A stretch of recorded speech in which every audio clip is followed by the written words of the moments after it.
Hi hello welcome to 6 TV. అపరకువైడు ముఖేష్ అంబానీ కొడుకు పెళ్లి అంటే మామూలుగా ఉంటుందా?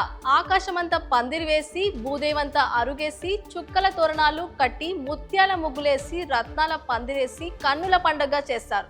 అనంత్ అంబానీ రాధికా మర్చెంట్ల ప్రీ వెడ్డింగ్ వేడుకలు అందుకు ఏమాత్రం తీసిపోకుండా అంగరంగ వైభవంగా జరిగాయి.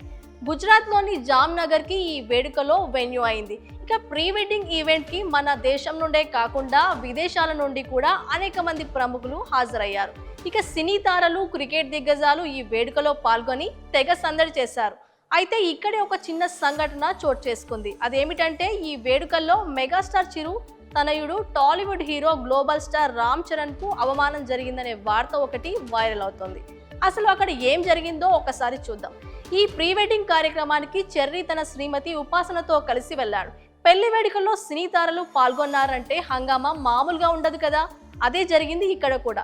బాలీవుడ్ కింగ్ షారూక్, కండల వీరుడు సల్మాన్ ఖాన్, మిస్టర్ పర్ఫెక్ట్ అమీర్ ఖాన్లు ముగ్గురు వేదికపైకి వెళ్లి డాన్స్ చేయడం మొదలుపెట్టారు. ఇదే క్రమంలో షారూక్ ఖాన్ మన హీరో రామ్ చరణ్ ని వేదికపైకి పిలిచారట. అయితే చరణ్ కూడా మామూలుగానే పిలిస్తే బాగానే ఉండేది. అలా కాకుండా కాస్త వెటకారంగా ఇడ్లీ సాంబార్ పైకి రా అని అన్నాడంట. అయితే అక్కడ జరిగిన ఈ విషయం ఎలా బయటకి వచ్చిందా అని అనుకుంటున్నారా? వీరితో పాటు ఉపాసన మేకప్ ఆర్టిస్ట్ జెబా హాసన్ కూడా అక్కడే ఉన్నారు. ఆమె అక్కడ చోటు చేసుకున్న ఈ సంఘటనను సోషల్ మీడియాలో పంచుకుంది. చరణ్ ని ఇడ్లీ సాంబార్ అంటూ షారుఖ్ పిలవడం తనకు అస్సలు నచ్చలేదని చెప్పుకొచ్చింది. కేవలం ఆమె మాత్రమే కాదు, అనేక మంది చరణ్ పట్ల షారుఖ్ వ్యవహరించిన తీరును వ్యతిరేకిస్తున్నారు. షారుఖ్ చరణ్ ని సరదాగే పిలిచినప్పటికీ అది సరైన పద్ధతి కాదని అంటున్నారు. ఒక స్టార్ హీరోను మరో స్టార్ హీరోనే అవమానించడం సరికాదంటున్నారు.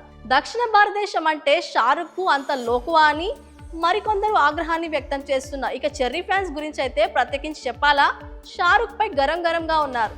మరిన్ని లేటెస్ట్ అప్డేట్స్ కోసం చూస్తూనే ఉండండి 6 టీవీ.